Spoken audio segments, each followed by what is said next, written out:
The night was young, the air stagnant with the stench of curry spices and Molotov cocktails. As I walk the streets of former Gothenburg, now named Gautampuri, I see the natives selling their bodies, drunks puking in the fountains, and homeless people covered by as many flies as STDs. And I think to myself, could be worse. The rest of Europe has either sunk like Atlantis or been scorched into a new Sahara by cataclysmic climate change. Lawbringers like me are needed to keep the peace. My current mission brings me to the Tandoori Moose, a restaurant that on this faithful of nights is serving more than just animal meat on the menu. I think I just shat myself.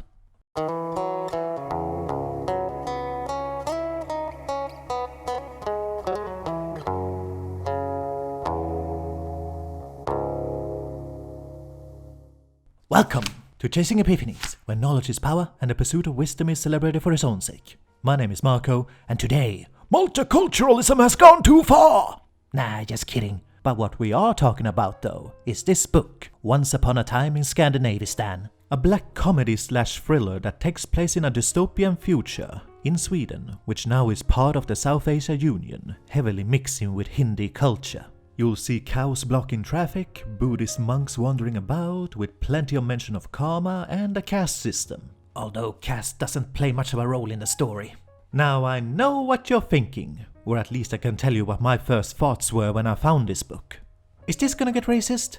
Cause if this is some right-wing BS about the Great Replacement or something, I'ma shit on this book. So yeah, with a name like Once Upon a Time in Scandinavistan, I was apprehensive. But this book fortunately was made in 2006, before any recent rise in far-right populism, so I gave it a fair shot. And also, my morbid curiosity always makes me want to check out anything with an original sounding premise.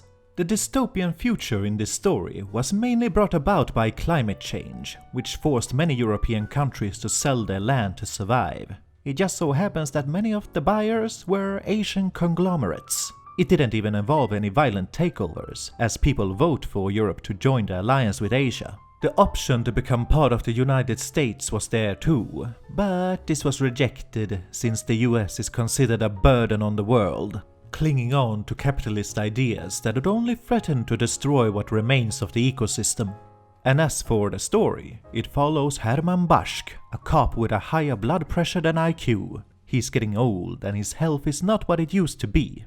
One of few things that keep him going is his hope of finding love, which leads him to accept a request from his crush, Kum Kum. Don't laugh! He goes spying on her husband as she suspects him of infidelity. He decides to keep an eye on the gentleman's club that her husband frequents, hiding in the restaurant across the street. By pure coincidence, here he stumbles upon several dead bodies, mutilated and prepared to be cooked in the kitchen.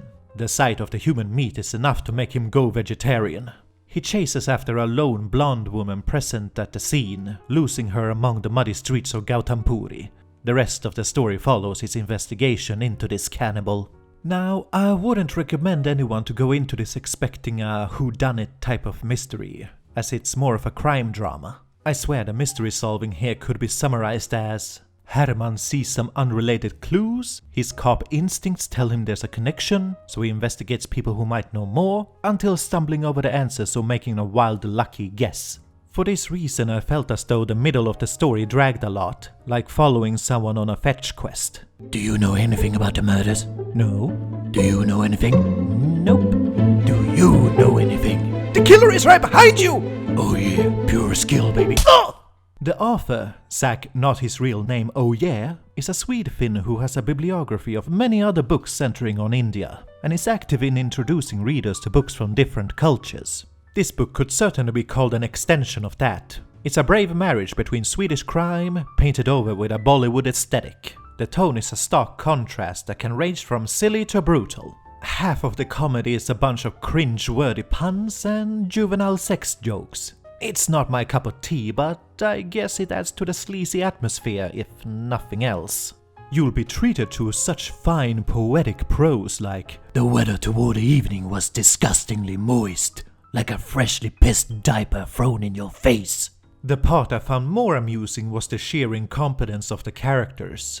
Examples include Herman wasting time on trying to kick down an unlocked door, interrogators that obsess way too much about why a suspect's nickname is the cucumber, an artist that adds his own flair when drawing a phantom image of the main suspect because he refuses to compromise on his artistic freedom. And despite being a futuristic setting with holographic technology, the internet is slow, like barely accessible, and has to be navigated with a power glove of all things. Not gonna lie, I just don't think this book was for me. The humor was a bit too juvenile, the mystery wasn't much of a mystery, the action was more focused on being brutal rather than exciting, many side characters felt like satirical caricatures, and our main character spends the middle of the story on running from place to place, trying to find the actual plot. So it's written like a Grand Theft Auto game. Hey-o! But if that sounds like your style, you might like this book. Or if you're already a fan of Swedish crime, that often has elements of kitchen sink realism and a bleak tone, then you'll find that in here as well. I think that about wraps up this review. Be sure to stay safe out there, and remember, intelligence is sexy, so be the sexy you. Read a book.